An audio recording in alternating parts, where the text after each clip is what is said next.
Assalomu alaykum. Bugungi mavzuyimiz jismning og'irlik kuchi ta'sirida vertikal harakati. Bu harakatni fizikada juda ham ko'p uchratamiz. Deyarli barcha milliy sertifikatga aloqador yoki kirish imtihonlarida deyarli hammasida hech bo'lmaganda bitta masalani uchratish mumkin bunga doir. Bu mavzu juda ham oson deyish mumkin. Biz chunki kinematika bo'limida ko'rib chiqdikki, jismning tekis tezlanuvchan yoki tekis sekinlanuvchan harakatini. Bu ham aynan xuddi shu tekis tezlanuvchan va tekis sekinlanuvchan harakatga misol bo'la oladi. Faqat bu yerda harakat yo'nalishi vertikal yuqoriga yo'nalgan yoki vertikal pastga tushayotgan holatlarni ham kuzatamiz.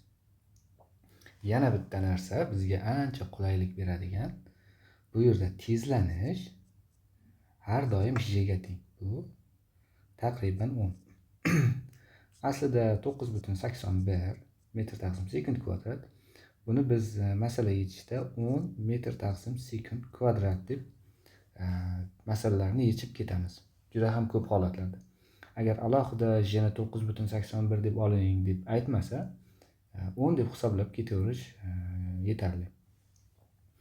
Bu raqamning yana bir qulayligi 10 bo'lganligi uchun biror songa ko'paytirish yoki biror sonni 10 ga bo'lish juda ham oson. Og'zaki bemalol hisoblash mumkin. Shuning uchun bizga hisob kitoblarga ancha yutuq beradi. Endi bu mavzuni batafsilroq ko'rib chiqish uchun harakat grafik chizma ko'rinishida chizib olamiz va har bir qismlarini birma-bir tahlil qilamiz.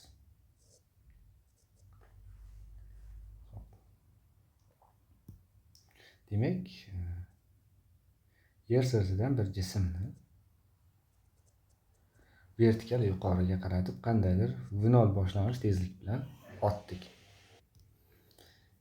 Buni yuqoriga otganimizdan keyin bu harakati davomida bu jismimizga pastga yo'nalgan mg kuchi ta'sir qiladi. Yerning tortish kuchi, ya'ni og'irlik kuchi ta'sir qiladi. Bu kuch Newtonning ikkinchi qonuniga ko'ra bilamiz. M massaga a tezlanish beradi va bu yerdan massalar qisqarib a teng j ga, ya'ni 10 metr taqsim sekund kvadrat degan tezlanish kelib chiqadi. Shu sababli bu jismimiz har doim j tezlanish bilan tushadi. Bu yerda ham Newtonning ikkinchi qonuni o'rinli bo'lib turibdi. Bularni hozircha o'chirib turaman. Endi ko'rib chiqaylikki, bu jismimiz yuqoriga v0 bilan otilsa, keyingi harakat qanday bo'ladi? Bu o'z harakatini davom ettiradi. Harakat tezligiga qarama-qarshi yo'nalgan j tezlanish borligi uchun bu qandaydir momentga yetib kelganda, aynan qandaydir balandlikka yetib borganda, buni tezligi v teng 0 bo'lib qoladi. Bu o'z harakatidan to'xtaydi. Ana shu to'xtagan vaqtida ko'tarilish balandligi maksimal qiymatga erishadi. Tezligi 0 ga aylanish uchun.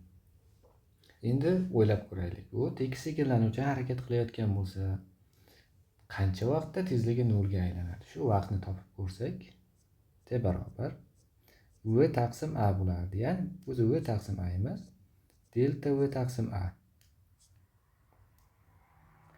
Delta v degani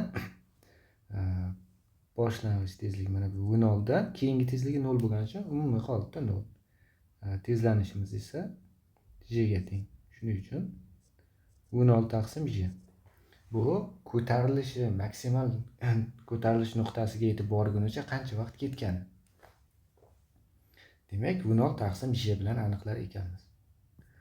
Xo'p, endi bu yerda ko'tarilish balandligini hisoblashga harakat qilib ko'ramiz. Biz bilardiki, tekis sekinlanuvchi harakat qilayotgan jismlar uchun bosib o'tilgan masofa s barobar v0 minus at kvadrat taqsim 2 formuladan foydalanardik. Tekis sekinlanuvchan uchun. Bu yerda ham xuddi shu narsa. S ni o'rniga h yozamiz. Maksimal v0 hali ham v0 t ni o'rniga qo'yamiz. Mana bu yerda keltirib chiqargan qiymatimizni, ya'ni v0 taqsim j ni minus a tezlanishni o'rniga ham j ni qo'yamiz. T ni o'rniga yana shu. Mana buni qisqa yozib qo'ying. T ni o'rniga qo'yar ekanmiz v0 taqsim j ning kvadrati. buni soddalashtiradigan bo'lsak, v0 kvadrat taqsim j minus, mana buni kvadratga ko'taramiz ifodani, shunda v0 kvadrat taqsim 2j kelib chiqadi. Umumiy maxraj berib hisoblaydigan bo'lsak, bunga ikkitadan, shunda v0 kvadrat taqsim 2j degan ifoda kelib chiqar ekan. Ya'ni h maksimal v0 kvadrat taqsim 2j. Bu ham biz juda ham keng qo'llaydigan asosiy formullardan biri. Boshlang'ich tezligi berilgan bo'lsa bo'ldi, biz bemalol qancha maksimal balandlik ko'tarilishini hisoblashimiz mumkin bo'ladi. Mana buni ham formula ko'rinishida yozib qo'yaylik. T barobar v0 taqsim j.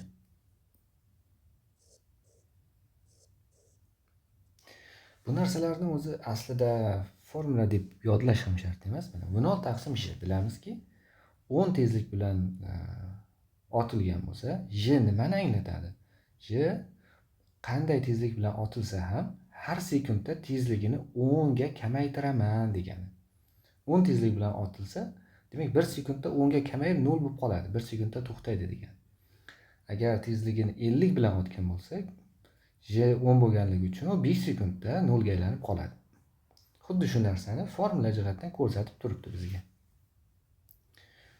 Mana bu balandlik uchun keltirib chiqargan formulamizni qandaydir nuqtada tezligi v ga erishgan deb qarab, mana shu v0 dan to v ga erishgunicha qancha yo'l bosib o'tadi deb h ni topish ham mumkin. H barobar v0 kvadrat minus v kvadrat taqsim 2j. Bu ham kerak bo'lib qoladi.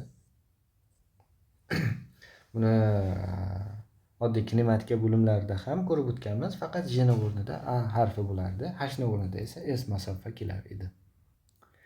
Endi bu harakatning ikkinchi qismini bir qarab chiqaylik. Bu jism eng yuqori nuqtaga yetib borgandan keyin og'irlik kuchi yo'qolib qolmaydi. Har doim og'irlik kuchi bor. Shuni hisobiga u yerga, ya'ni otilgan nuqtasiga qaytib tusha boshlaydi. U sekin harakatini pastga qarab davom ettiradi. Bu yetib keladi va yerga uriladi. Shu narsani e'tiborga olishimiz kerak. F qarshilik kuchlari 0 ga teng. Havoni qarshiligini inobatga olmayapmiz hozir bu yerda. Shu holatda pastga qaytib kelib, qayerda otilgan bo'lsa, aynan shu nuqtaga, aynan shu tezlik bilan uriladi. Chunki tezlanishimiz bir xil, bosib o'tilgan masofalar bir xil. Shu sababli oxirdagi tezligi ham boshlang'ich tezligiga teng bo'lib qoladi. Endi tasavvur qilaylik, ana shu yuqoriga nuqtaga yetib bordi va qaytib tushdi. Bizga qaytib tushish vaqti berilgan bo'lsa, t bizga ma'lum bo'lsa, balandlikni qanday topamiz? H barobar at kvadrat taqsim 2 degan formulamiz bo'lardi. Xuddi shuni shakli o'zgaradi endi. H barobar j kvadrat taqsim 2 ga. Tezlanishimiz a emas, endi bu yerda j ga teng. Va biz tezlanishning har doim qiymatini bilamiz necha ekanligini. Shu sababli tushish vaqti berilgan bo'lsa, buni balandligini ham hisoblashimiz mumkin. Bu ham mana bu formulamizga teng qiymatli. Bunga yoki mana bunga ikkalasi aynan bir xil qiymatni beradi. Bu yerda vaqt berilgan bo'lsa, bu yerda esa boshlang'ich tezlik berilgan bo'lsa. Bu o'zi mavzumizga teng asosiy formullar, boshqa formullarni keltirib chiqarish umuman muammo emas, oddiy matematik almashtirishlar. Yana bir narsani aytib o'taylikki, tushish vaqti ko'tarilish vaqtiga teng. Qancha vaqtda ko'tarilgan bo'lsa, xuddi shuncha vaqtda tushadi. Shu sababli uchish vaqti desa, uchish vaqtini so'rasa, ikkita tushish vaqtiga yoki ikkita ko'tarilish vaqtiga teng bo'ladi. Mana shu ifodalarni ham esdan chiqarmasligimiz kerak bo'ladi. Qancha vaqtda ko'tarilsa, xuddi shuncha vaqtda ko'tariladi. Umumiy uchish vaqti esa tushish vaqtidan 2 marta yoki ko'tarilish vaqtidan 2 marta katta. Mana bu ko'tarilish.